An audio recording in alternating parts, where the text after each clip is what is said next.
मेरे प्यारे साथियों, एक बार फिर से स्वागत है मेरे YouTube channel solution bye R1 Anika. तो दोस्तों, जैसे कि अभी आप जानते हैं कि बजट पास किया गया है और इसमें गुड न्यूज़ भी लोग कह रहे हैं कि अब जो है टैक्स में 12 लाख तक की इनकम में हमें कोई भी टैक्स पे नहीं करना होगा।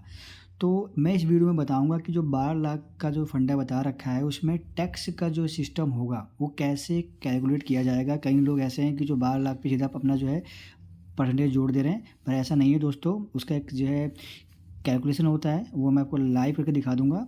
उससे पहले आप जान लेते हैं कि क्या क्या चीज़ें जो हैं रखी गई हैं इस बार। जैसे कि आप जानते हैं कि नील टैक्स बता दिया गया है कि 12 लाख तक आप पे टैक्स लगेगा नहीं, और 75,000 रुपये का आपका स्टैंडर्ड डिडक्शन जो है कर दिया गया है। पहले कितना था, ये 50,000 का था। ठीक है, जो स्लैब बनाया गया है उसमें थोड़ा चेंजेस किए गए हैं। जैसे अगर आपकी इनकम 4 लाख तक है तो आपको कोई टैक्स पे नहीं करना होगा। 4 लाख से 8 तक जो है 5%, 8 से 12 लाख 10%, 12 से 16 15%, 16 से 20 20%, और 20 से 24 लाख तक 25%। और जिसकी सैलरी 24 लाख से ऊपर है तो उसको 30% टैक्स पे करना होगा।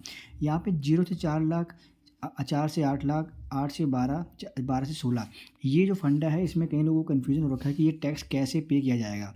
क्योंकि ऊपर तो बोला गया है कि 12 लाख तक की आपको टैक्स लगना नहीं है। तो फिर 12 लाख का स्लैब तो दोस्तों 8 से 12 तक आता है। तो यहाँ पे 10% और 5% का क्राइटेरिया क्या बन जाता है। तो मैं अब आपको जो जो कैलकुलेशन है जो मैंने बना के रखी हुई है वहाँ ले चलता हूँ और वहाँ दिखाता हूँ कि अगर किसी कार्मिक की सैलरी 12 लाख से ऊपर है तो उसको कितना टैक्स पे करना होगा। अगर 12 लाख से कम है तब तो आपको कुछ टैक्स पे करने की जरूरत नहीं है, लेकिन अगर 12 लाख से 1 रुपये भी ज़्यादा हो गया तब आपको टैक्स पे करना होगा। तो टैक्स जो है कितना परसेंट पे करना होगा, क्या आपको 5% लगेगा या 10% या 15%, ये फंडा मैं अभी क्लियर कर देता हूँ। तो चलते हैं दोस्तों, जो मैंने सीट बना रखी है। ठीक है दोस्तों, यहाँ पे मैंने जो है एक खाका बनाया है। इसमें मैंने दिखाया है कि एक ऐसा कार्मिक है जिसकी सैलरी जो है पूरे साल भर में कितने हज़ार, ये 15 लाख रुपए वो कमा लेता है। अब आप जानते हैं कि जो स्टैंडर्ड डिडक्शन है वो कर दिया गया है 75,000। तो 15 लाख में से सीधा 75,000 उसका जो है डिडक्शन कट जाएगा। तो सैलरी उसकी जो टैक्सेबल इनकम होगी 14,25,000। यहाँ पे ध्यान देना दोस्तों, यहाँ पे मैंने उसका कुछ भी सेविंग नहीं दिखाई है, ना ही कोई होम लोन दिखा रखा है, ना ही कोई उसका सेविंग प्लान दिखा रखा है। सिंपल, अगर वो कुछ सेविंग प्लान नहीं देता है, उसकी सैलरी 15 लाख बन जाती है, तो स्टैंडर्ड डिडक्शन काटने के बाद में कितना टैक्स पे करना होगा मैं उसकी बात कर रहा हूँ। तो 14,25,000 उसकी टैक्सेबल इनकम बन जाती है। तो अभी क्या हुआ, ये 12 लाख से ऊपर हो चुका है। तो अब टैक्स कैसे पे होगा उसके बारे में हम जान लेते हैं। तो दोस्तों, यहाँ पे जो कैलकुलेशन का चार्ट वो इस प्रकार से होगा कि 14,25,000 टैक्सेबल इनकम है। तो स्टार्टिंग के जो 4 लाख है, 0 से लेकर 4 लाख में 0% आपका यहाँ पे टैक्स पे लगेगा। ठीक है, उसके बाद में नेक्स्ट 4 से 8 लाख, 4 से 8 लाख पे 5% आपको टैक्स पे करना होगा। यानी कि 4 से लेकर 8 तक 4 लाख हो गया, 4 लाख का 5% 20,000 रुपये ये आपको पे करना होगा। फिर हम आगे चलेंगे, क्योंकि सैलरी अभी और भी इस पर बची हुई है। तो 8 से 12 लाख का स्लैब देखा जाएगा, जिसमें 4 लाख बन जाता है। तो 10% यहाँ पे आपको पे करना होगा, जिसमें 40,000 ये बन जाता है।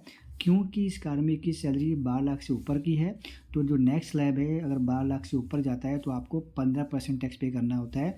तो 12 लाख से लेकर के 14,25,000 का जो डिफरेंस बन जाता है वो बनता है 2,25,000। तो दोस्तों, 2,25,000 पे 15% का टैक्स पे करना होगा, जो कि बनता है 33,750 रुपया। तो इस प्रकार से आपका टैक्स कैलकुलेशन किया जाएगा। पार्ट वाइज टैक्स कैलकुलेशन जो काटा जाएगा, पहले के 4 लाख में कोई टैक्स नहीं है, दूसरे के नेक्स्ट 4 लाख का जो ब्रैकेट बनेगा 8 लाख का उसमें 5%, फिर नेक्स्ट उसका जो ब्रैकेट बनेगा 4 लाख का यानी कि 12 लाख तक का तो उसमें 10% है, और लास्ट में 12 लाख से ऊपर जो भी आता है वो आपका 15% टैक्स लग जाएगा। तो इन सभी को जो भी ब्रैकेट के हिसाब से जितना भी आपका टैक्स कटा है, इन सभी को एड ऑन किया जाएगा, और लास्ट में जो आपकी अमाउंट आएगी वो आएगी 93,750। इतना टैक्स आपको पे करना होगा अगर किसी कार्मिक की 15 लाख की सैलरी जो है उसको एक साल में वो लेता है। यहाँ पे मैंने कोई अपना एक्स्ट्रा में कुछ भी सेविंग प्लान शो नहीं किया है। सिंपल एक स्टैंडर्ड डिडक्शन जो सभी को मिलना है, फिर चाहे वो अपना सेविंग प्लान शो करे या ना करे, 75,000 का स्टैंडर्ड डिडक्शन सभी को मिलेगा।